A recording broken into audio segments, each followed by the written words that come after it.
Okay, everybody, if we share this on our social media site? If not, it won't happen. So I want to make sure I have everyone's permission first. But the reason we invited more people, and I have two experts instead of one here, this is sponsored by our not-for-profit Healthy Living with a Vision Foundation.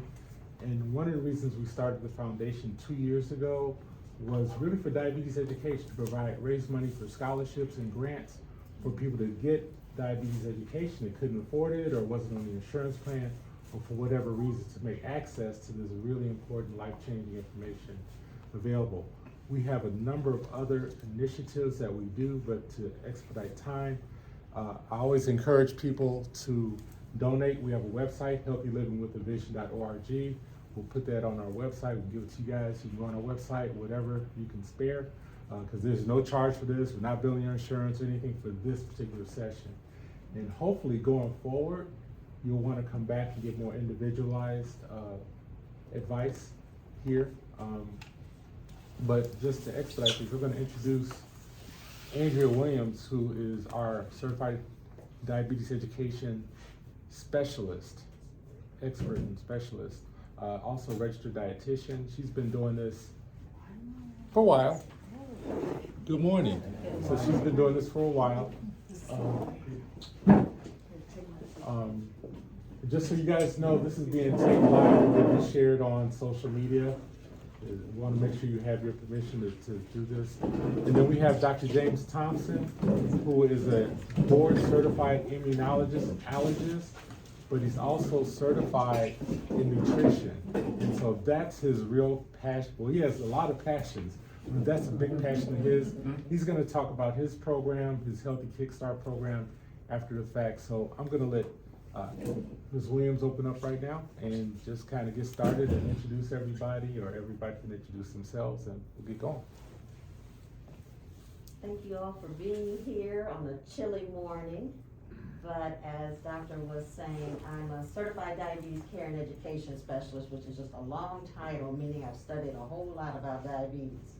I've also been in the healthcare arena as far as either in a clinic setting where I've worked individually with patients or done group programs for a long time.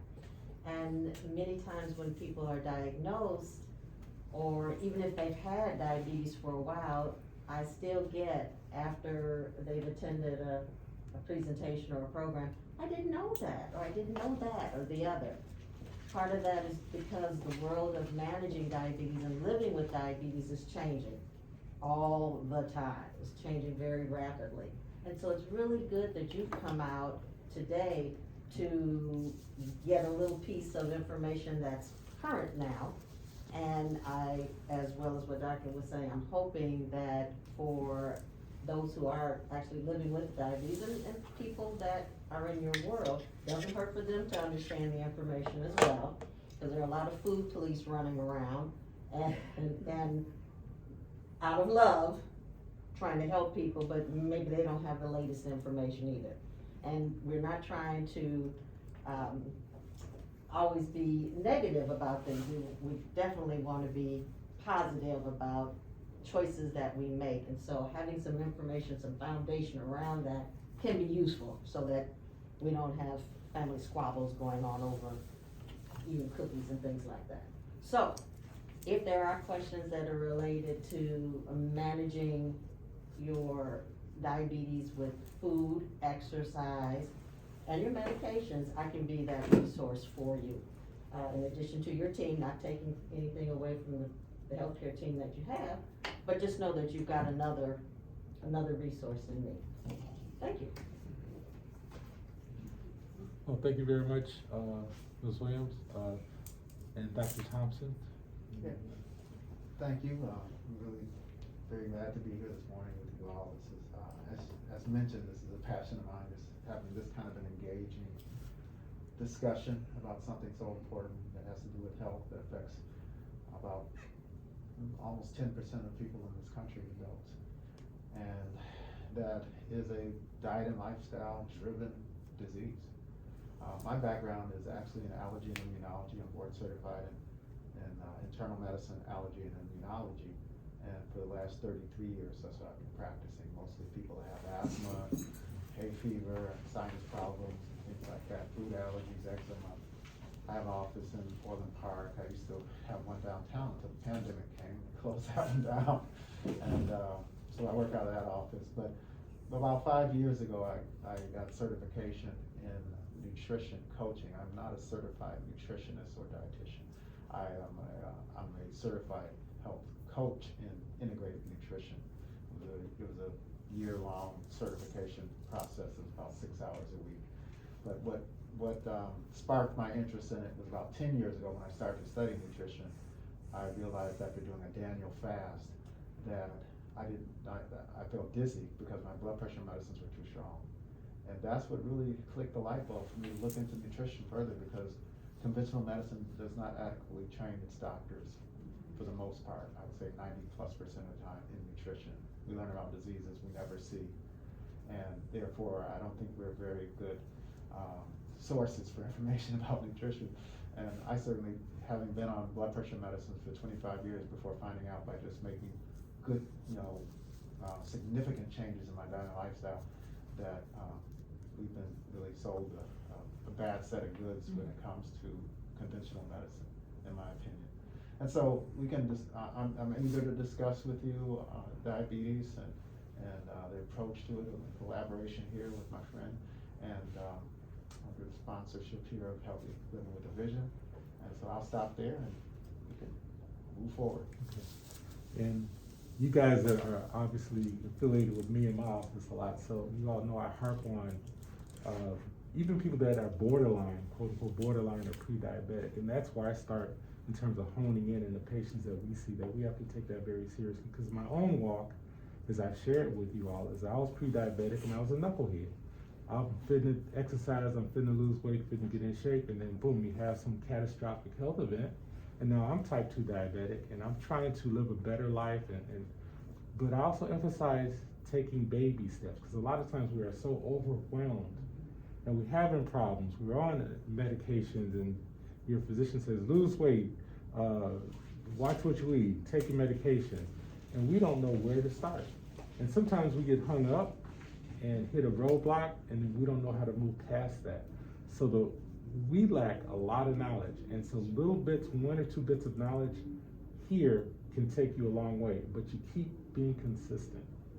And so that's what we're here. So I think the best way to kind of do this and move forward is, are there any individual concerns or questions you all have now, and then maybe we can go from there, because what happens when we have our diabetes education patients, people, participants learn from each other, we find a lot more than what they get from the panel of experts.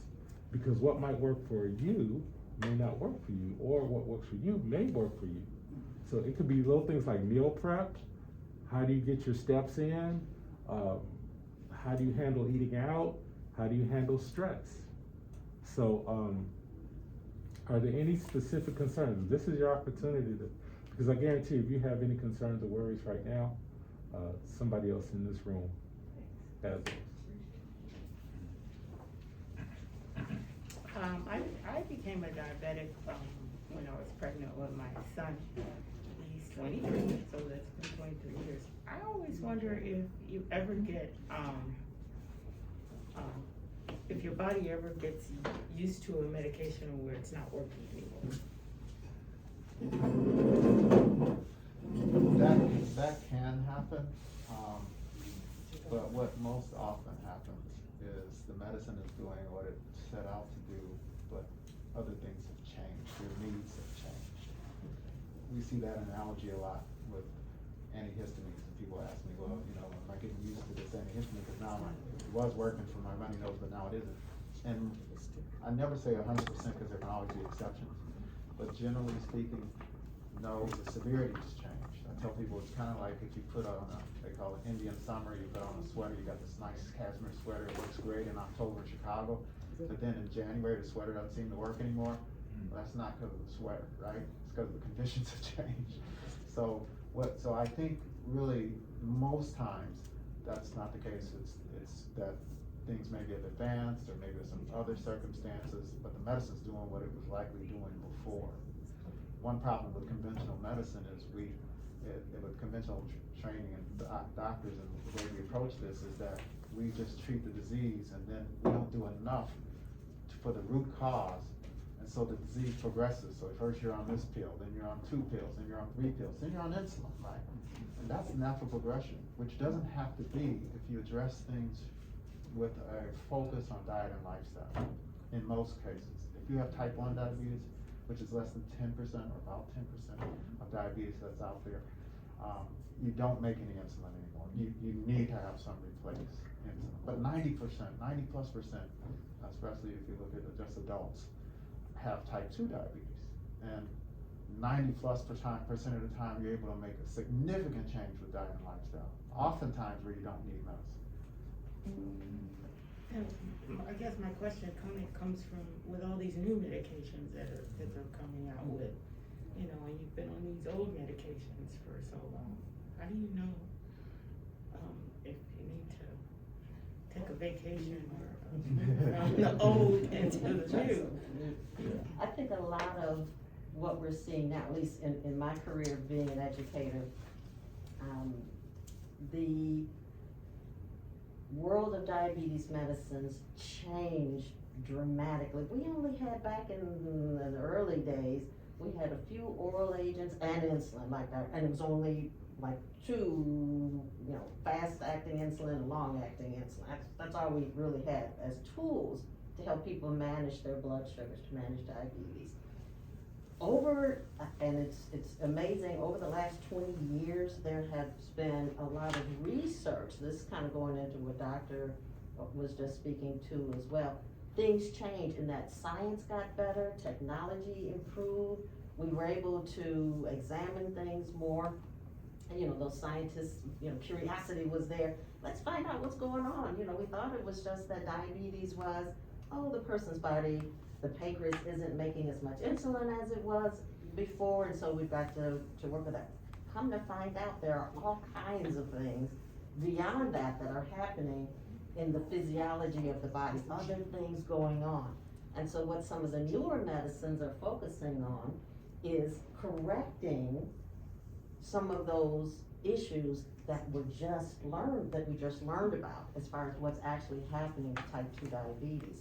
So the newer medications that are coming out are changing, as you see on the commercials, the way the way healthcare professionals were trained to manage diabetes. So now we're like, oh, well, we don't have to do X and Y anymore. We diet and exercise, either meaning healthy eating and making sure we're moving this body. It is a machine. We need to make sure we move it to keep it working as optimally as we can. Those are still foundational. Those are still going to be there. But on top of that now, because of, like I said, the research, we're looking at correcting some of the problems that are happening that we didn't know were happening before. So the order that you might take a medication, or if you were taking other medications, like you said, I've been taking this for a long time, your primary care or your endocrinologist may say, we're gonna try this because we're gonna see if this can help you, because we didn't have this back before, but maybe now this can make you not have to take as much medicine, because we've learned about these other issues that are part of diabetes, the disorder of diabetes. Does that make sense, I'm hoping? Okay. So definitely have those conversations. Have those conversations with your care team. The American Diabetes Association guidelines just came out this month. They're published in the Journal of the American I'm a geek, yes, so I want to read that big document, but you may not want to read that, but you might want to have a discussion with your care team around what are some of the recommendations, what are the things now, what are the guidelines that are out there, because we should, as practitioners, be having guideline directed care. That's what we need to be doing, following the guidelines, because the science is there proving up what is working. Okay, so we want to follow the guidelines, and so you want to make sure that you as the important part, the part of your you are the reason, right? So you need to understand those as well. and then have those discussions so that you can make sure you get the benefit from things that are new, and that it might change your health to a way that you might not need as much medicine as Dr. was saying, and then learning more about healthy eating and exercise, all those together can definitely improve your life. What I was gonna say regarding medication, up until maybe about 2.5 years ago, I was on a medication that was working, but I began to get side effects from it.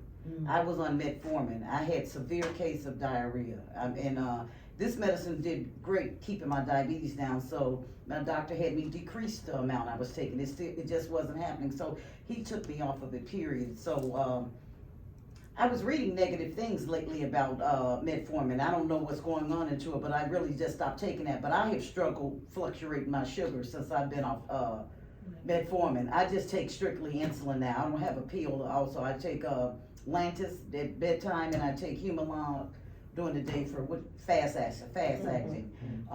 My sugar, and I know part of the problem is me. I'm trying to get myself in order. My Dr. Pitts is retiring, by the way, in 6 months.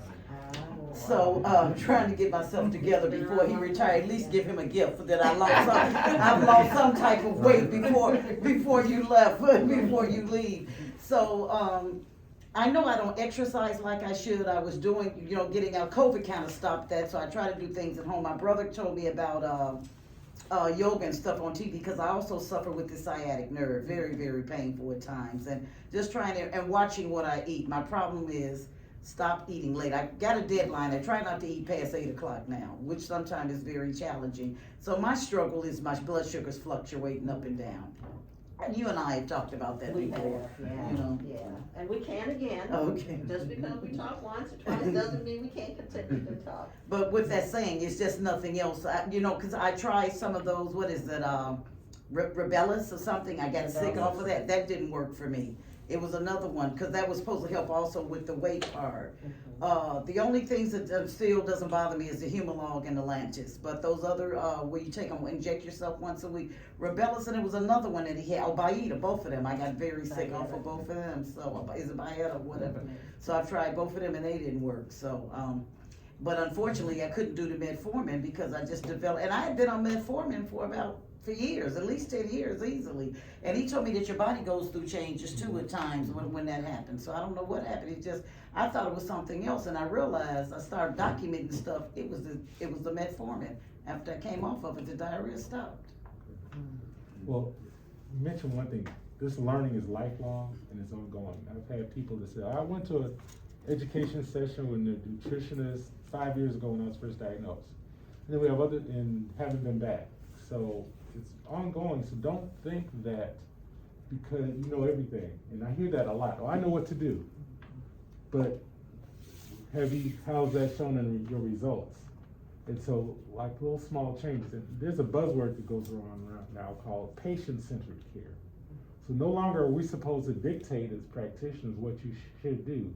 We have to engage you all in terms of where are you at, meet you where you're at, and then move from there. So that's why don't be afraid to ask questions. I have to write them down before you see your practitioner, or use us as a resource. If we don't know the answers, we can definitely direct you in terms of what to do. And I also want to take a couple of minutes, 1 second, because I know we're moving on time, to recognize 2 of our other board members for Healthy Living with a Vision Foundation Board of Directors, Dr. Sherry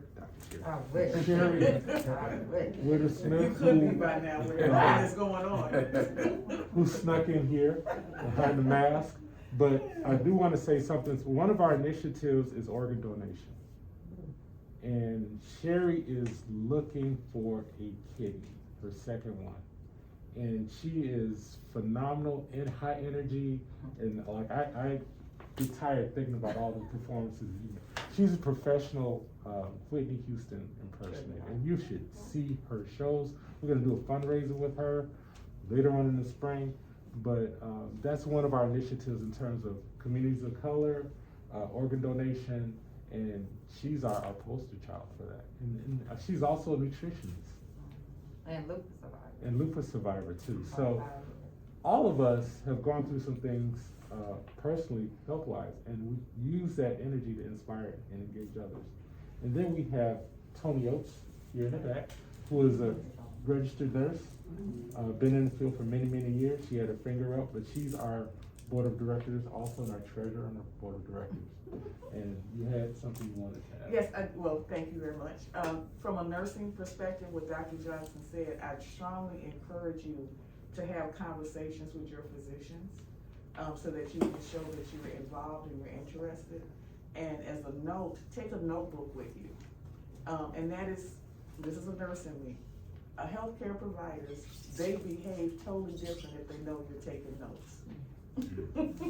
So not only do you put your questions in there to ask your physician or nurse practitioner when you go, but also that you can write down their answers, because you may not have that physician next time, depending on your healthcare provider and how their system is. You may have another physician.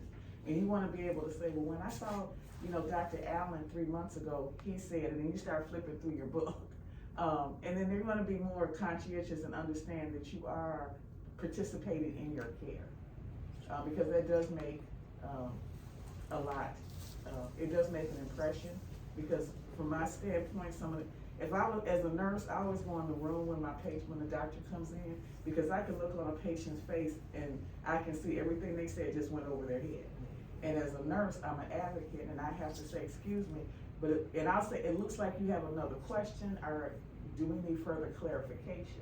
And because it's coming from me, they don't feel intimidated by asking the physician.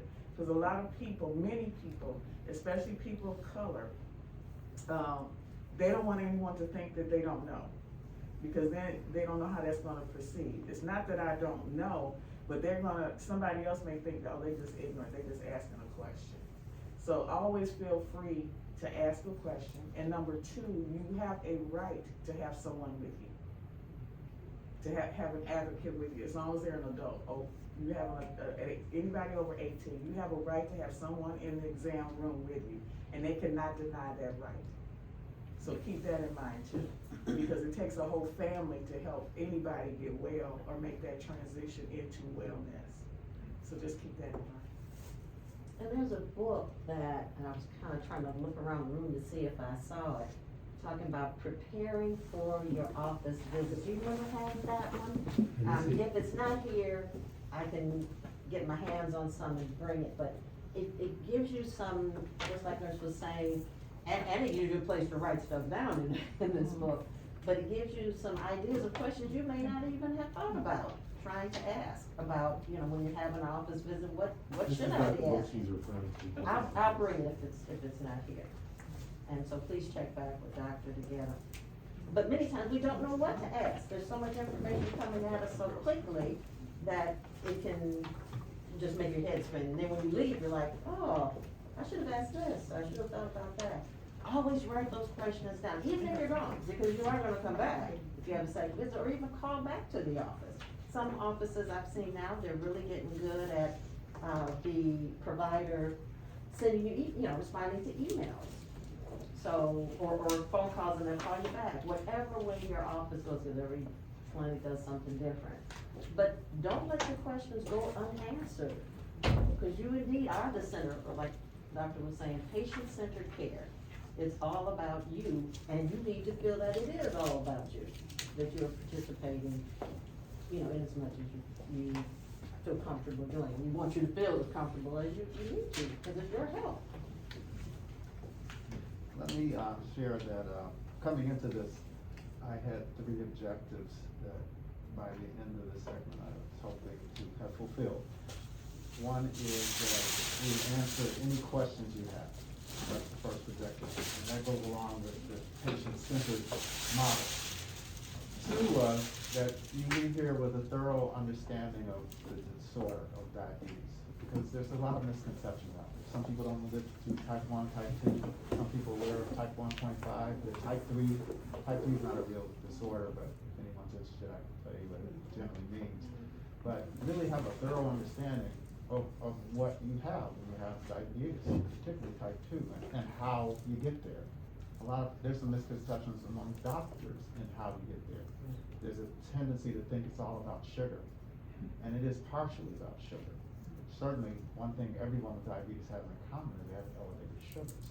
But what happens with insulin is what differs between type 1 and type 2.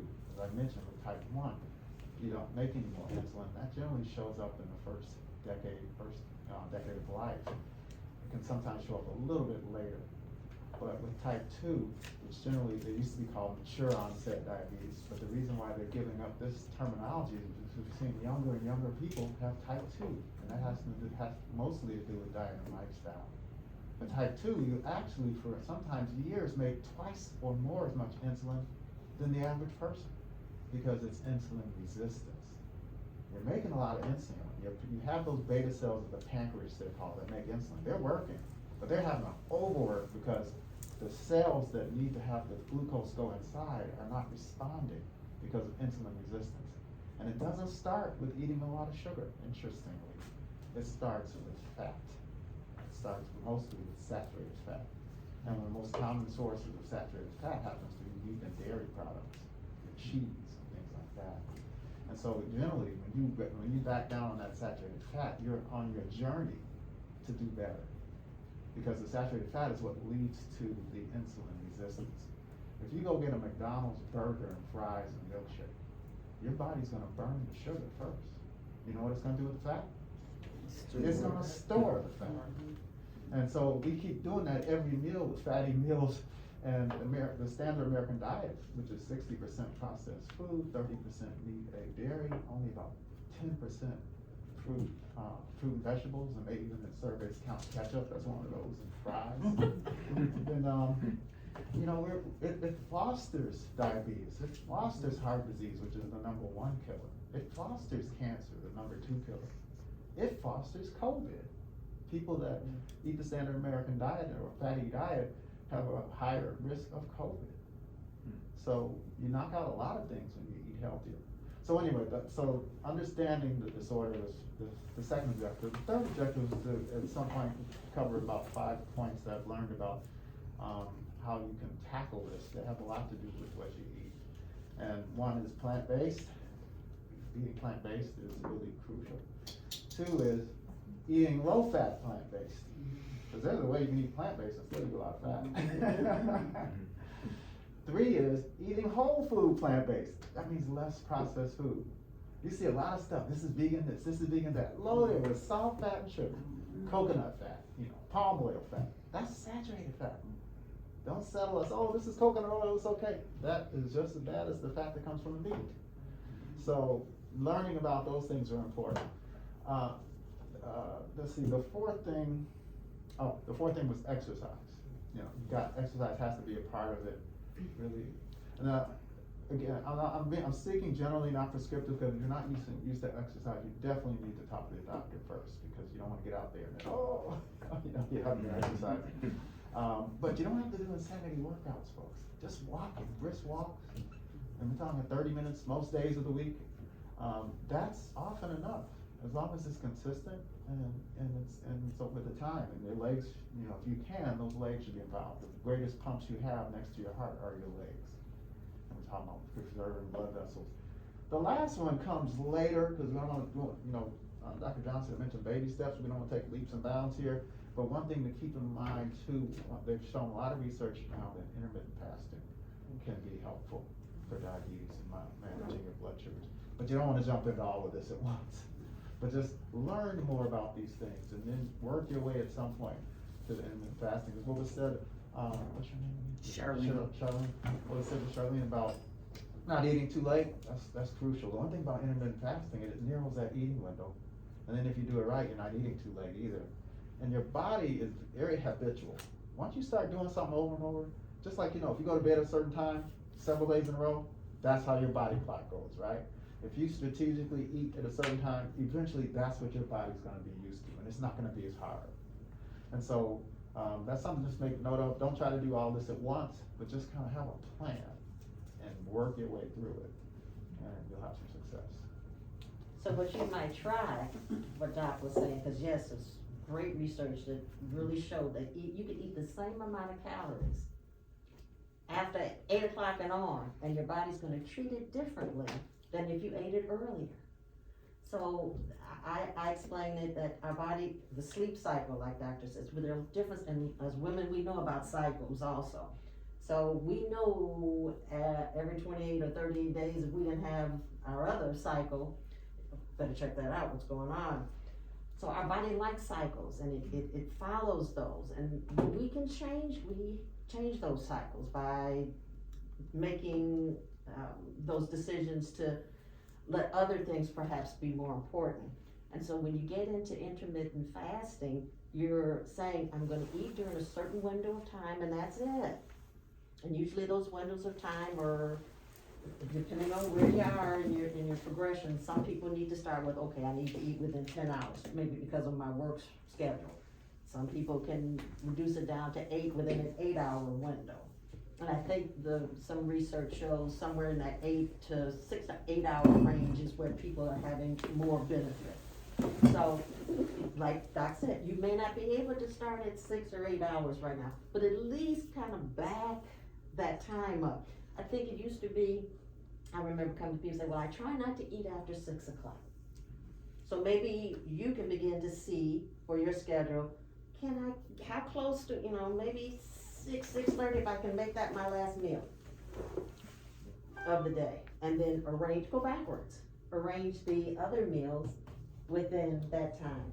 And people also, I think, misunderstand the relationship with food, and that we need to put food in our body, healthy foods like doctor is saying, more plant-based, remember those vegetables, think a different plate. And I think maybe many people that have come to class before have seen, well, we say half your plate full of those non-starchy vegetables, the deep greens and reds and orange, the colors, eat the colors, that's where a lot of our vitamins and minerals are. And we want to prepare those in healthy ways as well. Reduce, as doctor said, if you can't give up the saturated fat sources, like doctor said, meats and cheese, things like that, cut down on that. We don't need those every meal. Okay, so if we're looking at just trying to eat more plant-based, that's what we mean by plant-based. Eating more of those vegetables, eating fruit, and keep your portions appropriate for how much you're expending, how much energy your body expends. Young people, they're expending a lot of energy, right? And so we're feeding them, because their stomachs are smaller, we're feeding them smaller amounts, and they run around, burn it off, and they come back and give them a little bit more, run around. We're not doing that. Many of us are not doing that anymore as adults, right? So we don't need as many calories.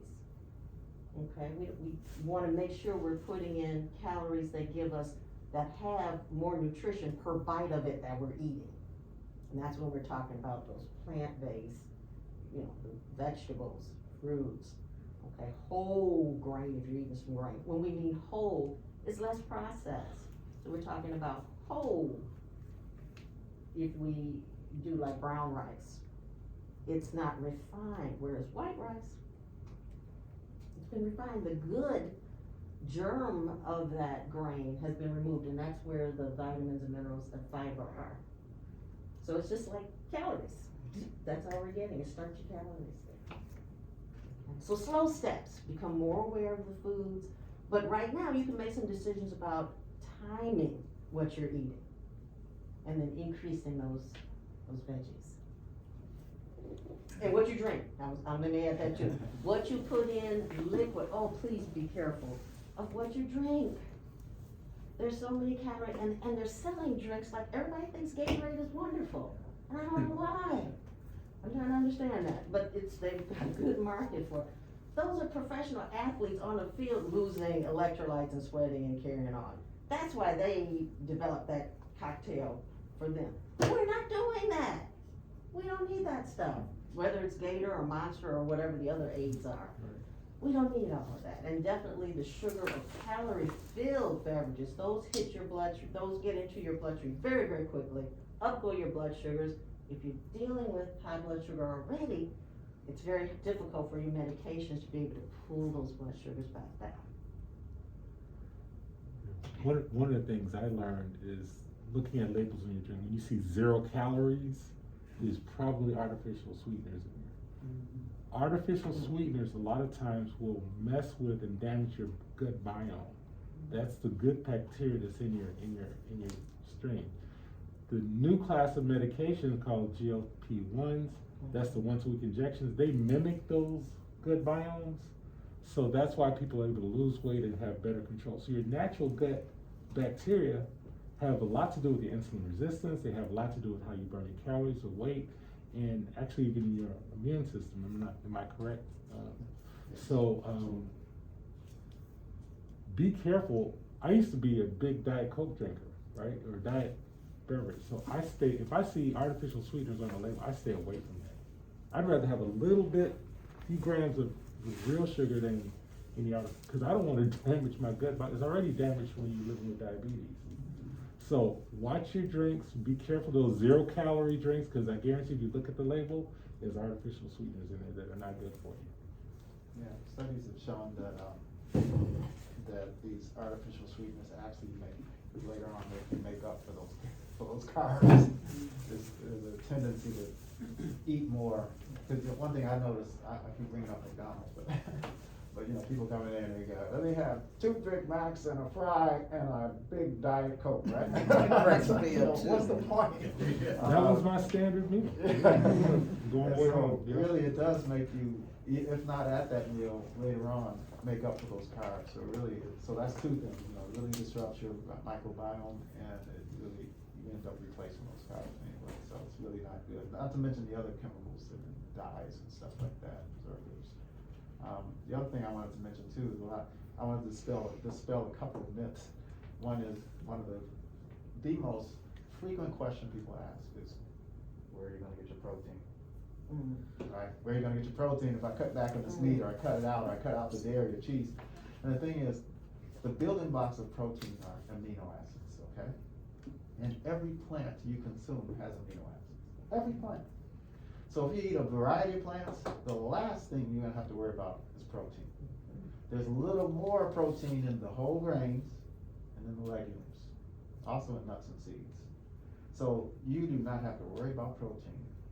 There are vegan bodybuilders, Yes, weightlifters. some of the strongest people in the world, that don't eat a lick of meat, milk, dairy. Then another question, where are you gonna get your calcium? You're gonna get it where cows used to get it. I say used to get it because more than 80 to 90% of the cows, milk, and beef that you eat now aren't grass-fed. They're in factory farms getting fed soy products and GMO products and things like that. So cows aren't the way they used to be. But they used to be strong and healthy, eating grass, and they got the calcium from the ground, from the grass. And that's where we can get it. Well, I deal with the middle animal. So calcium is in green leafy vegetables, and soy products, and a number of fruit. So you can get calcium there too. Now, of course, if your doctor says, okay, you need to take some calcium supplement, you follow your doctor's orders. You know, those things are monitored. You know, to make sure you're getting vitamin D. But those are things to think about. The other thing is people think they're not going to be full enough, right? The nice thing about eating plant-based, if you go really towards that area, is you don't have to really count calories or do portion control, because you get filled up with food that has fiber. You just tend to get filled up. If you think about it, it takes about 6 oranges to make 8 ounces of orange juice, right? Now, you put 6 oranges right here, you put your 8 ounces of orange juice here. What are you gonna, you take the drink for 8 ounces, you're probably still gonna feel hungry, right? You're still gonna, plus all the sugar that's down in concentrated juice, you threw out the fiber when it became juice. Now, has anyone ever ate 6 oranges?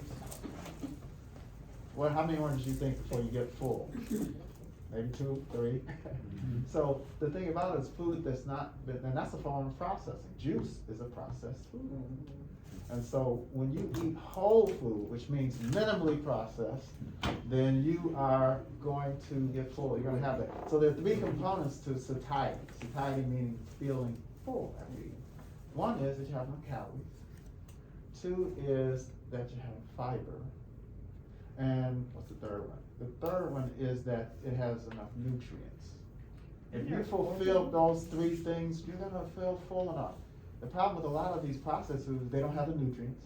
Many highly processed, they call ultra processed foods, don't have any fiber. And they're loaded with calories usually, but calories from bad sources. And the 4th one, eat slower. Eat slower is good too. Chew your food, eat slower, be mindful. When you sit in front of the TV eating, you tend to eat faster and eat more. So you don't get that full. Yeah, yeah. I'm guilty of that. But I'll tell you, everything on my plate is healthy. So, and because of the fiber, I'm not gonna overeat too much. I'll get full. Cause I make sure I eat beans almost 7 days a week. And think, oh, beans gonna make me gassy. Well, don't start off eating 2 bowls of beans, okay? Don't start that way. Your gut's not ready for that. You've been getting about 15 grams of fiber with the standard American diet, maybe. With the whole food plant diet, you're getting more than twice that. But you don't wanna go from 15 to 50, okay? Your gut's Or else oh. your gut's gonna let you know, and the family's gonna know. Yeah. So go, there's a saying, go low and go slow. And you nurse that gut microbiome back to health, because your gut thrives on legumes. It thrives on beans and whole grains, and those are the things that really make that microbiome healthy. I want to say that I think a lot of the challenges that we have in diabetics is the mental aspect of it, because I know you mentioned stress. Like when I was diagnosed like 15 years ago with diabetes, that's one of the main things that she told me was keep your stress levels down. And I didn't really think about it because at the time, before that, I didn't really think about it until then, where I realized, oh, so I'm basically craving these snacks and these different things because that's when my stress levels are up. I didn't know that I was feeling a certain way. Now I need to, eat this and grab this. So I think that plays a huge part in how we eat and how we approach eating is our connection, our relationship with food itself. Sometimes people have a personal relationship with food where it gives them a certain feeling, a certain memory, comfort.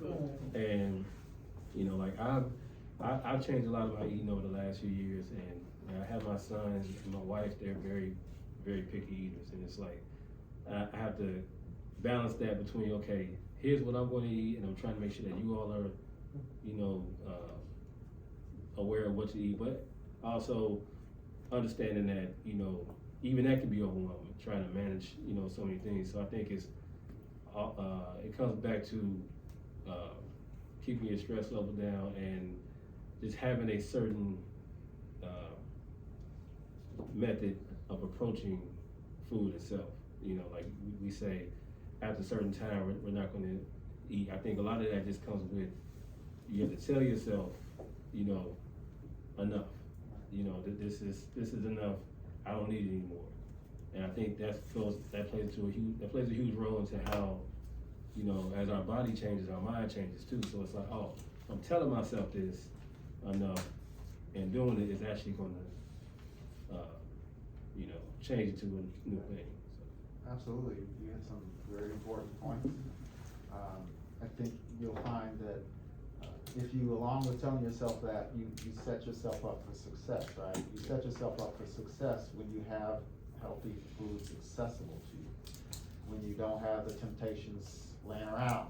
That's tough when you have other members that aren't on the same pathway as you.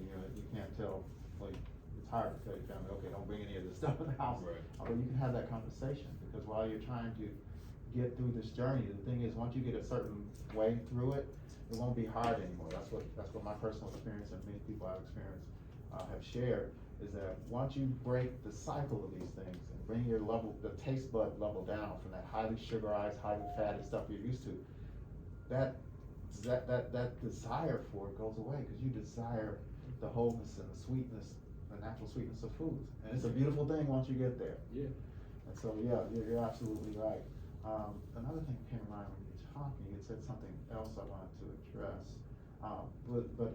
The other thing about eating, I wanted to show you how these things intersect a lot in terms of not eating too late and getting proper rest. Because what you're talking about is there are non-food items of nutrition that are very important. You mentioned stress. Certainly, some stresses we can do nothing about, right? What's going on politically, what's going on in Ukraine, what's going on, with Tyree Nichols. Some of these things we can't avoid, right? But then what you want to do is list the stresses you do have control over. because you can eliminate some of those or modify some of those. Because we all have some stressors we can eliminate, you know. For me, it's always saying yes to doing this, going there, and I need to sometimes say, no, I can't do Say no. too much stuff on the plate. Yes. So there are things you can do, there are things you can do to modify that stress. Yeah. The other non-food items is rest. One of them is rest, right? Getting your proper sleep. Now, what I like, how this intersects with not eating too late, what I found, when I stay up later, you know, I usually wanna get to bed around 9 or 10. If I'm staying up till 10 or 11, I wanna eat something. And that kitchen is right there next to the TV place, or I'm listening to news or whatever thing, and I'm like hungry, I got some pangs now, I stopped eating, my last morsel of food was at 6 or 7. I'm really hungry. But what if I actually went to bed on time? You know? That's been a You know, challenge. if I got my, and then you build that cycle, and all of a sudden, you're really getting tired around the time you should go to sleep. You dim the lights, we can do a whole session on how to set yourself up for success to sleep. But that's intersects not eating too late. Because often, you know how it is on weekends, you stay up late, you're snacking and you're doing all kinds of stuff. So realizing that and addressing that, having healthy snacks, where you really like, you don't want to beat yourself up. Sometimes you just deserve to have something, right? But does it have to be a whole bag of caramel corn? You know? And so, you know, so set yourself up for success by realizing that, having a structured kind of lifestyle if you can. I know when you have kids, it's different. Mine are grown and out of the nest, so I'm a lot more successful with that now.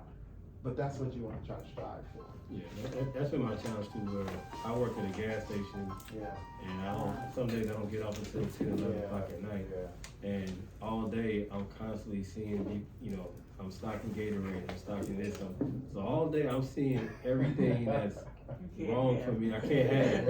Yeah. And I do a very good, I'm not gonna lie, I do a very good job of avoiding it, but there are certain nights where it's like, okay. That looks good. Yeah. It's the, like, I avoid, like, Monster drinks, this and that, but I have to acknowledge the fact that they do a very good job of marketing. Sure do. Like, those cans look very, intriguing. Yes, Oh, that's a they do. purple can. I wonder what that tastes like. It's terrible, but, you know, I do a good job of, like, just, avoiding it, but getting off so late and driving home, you know, it's a challenge sometimes because, you know, you're like, okay, what time did I eat? I don't really get a long break, so it's like I gotta make sure, like you said, having yourself set up for success on the meal prep, making sure I bring my food with me, because otherwise, you know, That's key.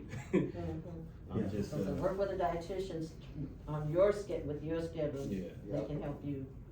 And figure out those healthy snacks Yes. and have a rotating, don't have one snack, because you get bored. you get tired and you get bored. Yeah. with those. That's another reason why sometimes people eat. You brought up two of us. Stress is just one thing.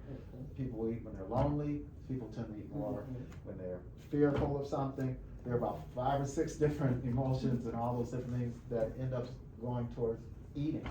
But when you understand those, and that's why some people will do better when they journal, and if you are disappointed with, you know, indulging every now and then, try to get to the root cause.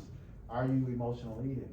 And sometimes just identifying that with yourself and then working through it can help. Realize that when you have a pang for something, if you can distract, it takes just about 20 minutes. I timed it one time because I really want to eat something. And I went upstairs or away from the kitchen and called somebody, a friend I hadn't called in like several months. And we talked for about 15 minutes and it went away. The pang went away. And so there are little tricks that really can help you. But I'll tell you, if you have other family members and they got the potato chips sitting out there, Doritos and all that, you've eaten dinner already, you should be full, and you're hanging around, that temptation's gonna be there. But my point is, if you delay and distract, and the way this works is, remember, you've eaten healthy calories, you've eaten nutrients, so if you've eaten whole food, you've eaten nutrients, and you've had the fiber. If you got those 3 going for you, it's up here, and if you just delay and distract, you'll likely be more successful, because that pang will just fade. And I've called on that a few times. You may take, when it's warm, take a walk.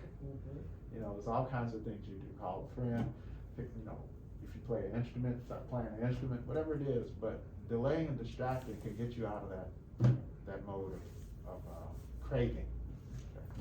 I want to start winding down because I promised 11 to 12. We got started late because of technical difficulties, about 15 minutes. So I do wanna start winding this down. And first of all, I wanna kinda take a little poll. Those of you who that are here, is this something you wanna continue on a regular basis? Okay. Andrea's been blessed us with making herself available. We try to do group sessions at least once a month. We're gonna try to schedule this for. If logistics are an issue, we do have Zoom available, right? So she'd be willing to do a Zoom session. I'm sure Dr. Thompson would want to be willing to work with us on that too. But I also wanted to highlight his 30-day challenge. Right now, he has and I'll let him discuss it, what he has going on now with his challenge. And then, because that will be another initiative of our non-for-profit. But I'll let him talk about his challenge real quick, what he's doing right now. Yes, and what I'm gonna tell you about it interfaces with the foundation, which both of us passionately belong to, Healthy Living with a Vision. This challenge, Fearless 30-day Kickstart Challenge, started 2 Tuesdays ago, so we're in the middle of it now. But it's something that's not gonna end as 2 Tuesdays. We're gonna, every Tuesday, even after that 30-day challenge, be meeting on this app called Clubhouse app. Anybody familiar with Clubhouse app? Yeah, Clubhouse app is an app that can go on an Android or iPhone, iOS. And it's something that really zoomed to near the top of the charts in terms of the social media venue during the pandemic. And we were doing so much isolation. It was kind of a way to communicate. But it's an audio app. You have a picture of whatever you want to represent you, but it's a it must have a very strong satellite audio app that connects you to the world in terms of these rooms and houses that you can choose to go into and either audit or engage by raising your hand and you'll be calling up on the virtual stage to say something, ask something, make comments. And it's something I've learned a lot from. There have been a couple of Nobel laureates that have been on there that I've actually had conversation with, which is incredible. There have been some, like Oprah has been on there once or twice. It's really very interesting. But I formed a house here called the Fearless 30-day Kickstart. That's how you would find the house. The Fearless 30-day Kickstart. There are houses and there are rooms, so it's not a clubhouse room, it's a house. I do have a clubhouse room that's called Club Breath, that I talk about asthma and allergies and COVID and stuff like that. But this is a house that you have to be invited to it, but if you don't have an invitation and you go to a house and you hit the link to go in, it puts you on a waiting list. But for all of you, that's another reason why I'm glad we have this list, because if you're interested, you can let me know. I'll just send you an invite to your email. But we meet every Tuesday at 7:30 p.m. And this is virtual, and this is on your phone. There is an option on your laptop or a tablet or PC. It's called Club Deck if you chose to engage and not be on your phone. You can't be on your phone, and it's either one or the other. But the easiest thing is just download the app Clubhouse from whether you have audio or iOS. And then you can find your way. You get the prompts. So the Fearless stands for an acronym. We were just talking about how there's non-food issues, but food is really important. That's why it's the first F. That's why it's F for food, plant-based. Then the E is for exercise. The A is for avoiding toxins, alcohol, tobacco, but those 10,000 food additive toxins too. And those glyphosate toxins from things that they dry the wheat with, and that's why they're not so good. As well, then the R is for restorative sleep. The L is for lessening stress, and the E, the second E is for second E is for engaging your mind. So when you're in your mid-60s like me, you want to make sure you keep your mind exercising too. And so, some people retire to golf and couch and sports, and then their mind gets, a little dull, and they head towards dementia. And there's really motivation for me because both my parents had dementia. My father died from Lewy body dementia. My mother has Alzheimer's for the last 9 years. And so, we want to try to avoid that because there's about 50% risk if you get to your 80s, there's about 50% chance you're going to have dementia. But it's lifestyle diet related too. So that's what that E is for. And then the last two S's, the next to the last S is for social energy. Believe it or not, you embellish your health by collaborating with others for a common good. you use your mind more, you're usually more physically active, and so it has its way of helping. And then the last but not least is spiritual connectivity, a grounding force. Doesn't have to be God and religion, that's what it is for me, but you know, it doesn't have to be. It could be for somebody who might do yoga or something else. So, but something that's something existential that grounds you and that's a positive force. So that's kind of the holistic model that we're using in this program. And there's my website is on that at the top there, and it goes through all that in more detail. Plus, it goes through the lessons we're dealing with each week. Like coming up this Tuesday, we're talking about gut health. We're talking about herbs and spices, and a few other things. I forget, but it's on my website. And so anyway, if you're interested, that's fine. No pressure. This is something that I do plan on doing at least maybe 2 or 3 times a year. But we're going to be every Tuesday we gather and have some wonderful conversations. And it's not just me. I have about 8 other people that are either coaches, health coaches. One of them's a PhD in social work that is engaged in nutrition. Another one is a pulmonary critical care doctor, Dr. Priya, who joins me. So a lot of people, experts there and gals that are just making themselves available to have this kind of interaction. So that's what that's about. I just had one question. You say it's every Tuesday at 7:30? 7:30 p.m. How long is it, What I promise people is that they can take off, and we try to get through the meat of things within the first hour, 15 minutes. Mhm. But I also announced that I'm not leaving until the last question is answered, which I kind of regretted that the first time. And we went to 9:30 the first time. But people had to go. We're not taking attendance. There's no shame. Come and go. We have a Focus 15 there. I started out with the Focus 15 are people we engage with in between and that have a connection through a thread, a chat line thread in that system that I give assignments to and answer questions to. So everybody else, anyone else at this point would be more what we call a passive participant. So you'd be kind of auditing, but you'd be able to ask questions still. When I was there till 9:30, I was answering a lot of questions for people that weren't in the Focus 15. Okay. But there's also a way in the chat line to put your question too. Okay. You don't want to say it verbally or anything. But yeah, usually 7:30, 8:30 is where we go through the meat of say it. 90 But then minutes. I stay until people are, until there's no more questions. What is the 30-day challenge? So the 30-day kickstart, which Okay. the 30-day, and it is a challenge, they call it a challenge too, is to go plant-based. Is to support people that want to go plant-based and to give you tips, answer your questions along the way, shares. The moderators of it have all shared their experiences. I shared my experience, how I got there. And so that's what that is. So the 30 days isn't really the ending, it's really the beginning. This is really a setup for you to be on a journey that should be lifelong to make yourself predominantly plant-based. Does everybody know the difference between a vegan and a whole food plant-based person? A vegan is someone that is trying to save animals from slaughter, exploitation, and abuse. They can eat Oreo cookies, they can eat potato chips and Coca-Cola, and they're still a bona fide vegan because no animals got killed. But that ain't healthy, right? Whole food plant-based kind of is like a vegan too, because that means there's no animal products, but the initiative there is that you're eating minimally processed food, and it's more for health reasons. And it doesn't involve, a whole food plant-based person may still have a leather belt and, all that kind of stuff. Vegans, they're like, oh, no leather, nothing has anything to do, no cosmetics, they, at least the really hardcore vegans. I am a vegan too. When I went whole food plant-based, it made me kind of transition to vegan because I just started being a lot more conscious about animals, fish, and all that struggle because we do so many things to put them on our plate. But that's a social justice movement, vegan. It's not a diet. It's a social justice movement.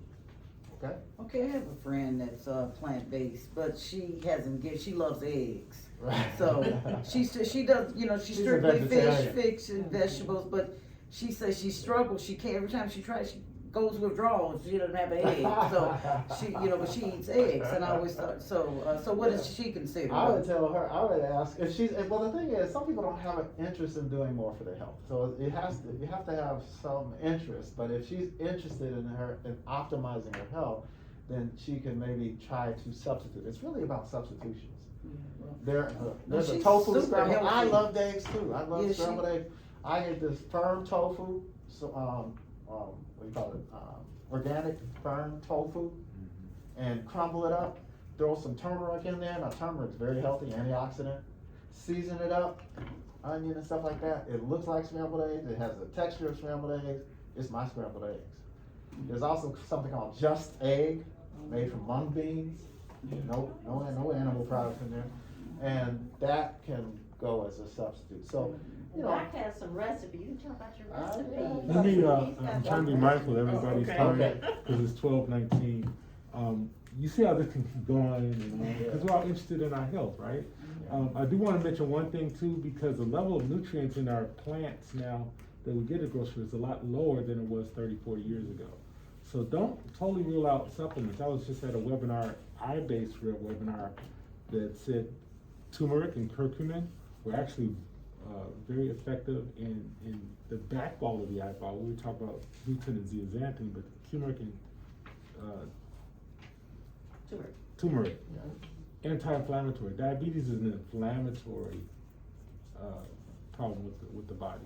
So, and antioxidants things. So I will say that. So don't rule out supplements. You all know that I can recommend some supplements for you for the eyes. That's been evidence based. But with that, B12 is really essential too. yeah, B12. Oh, yeah. Yeah. And I'm big on vitamin D, so, which is a hormone really, but it's been shown to help boost your immune system. So I really want to kind of wrap it up now. If there are any questions, you all are more than welcome to stay a little bit longer if you have any more questions, but I do want to stop the video now, and we can look at scheduling another session. His 30-day kickstart, we're actually looking at ways to do that in person with the foundation, and you all are here. I encourage you all to get on our website, healthylivingwithavision.org, healthylivingwithavision.org.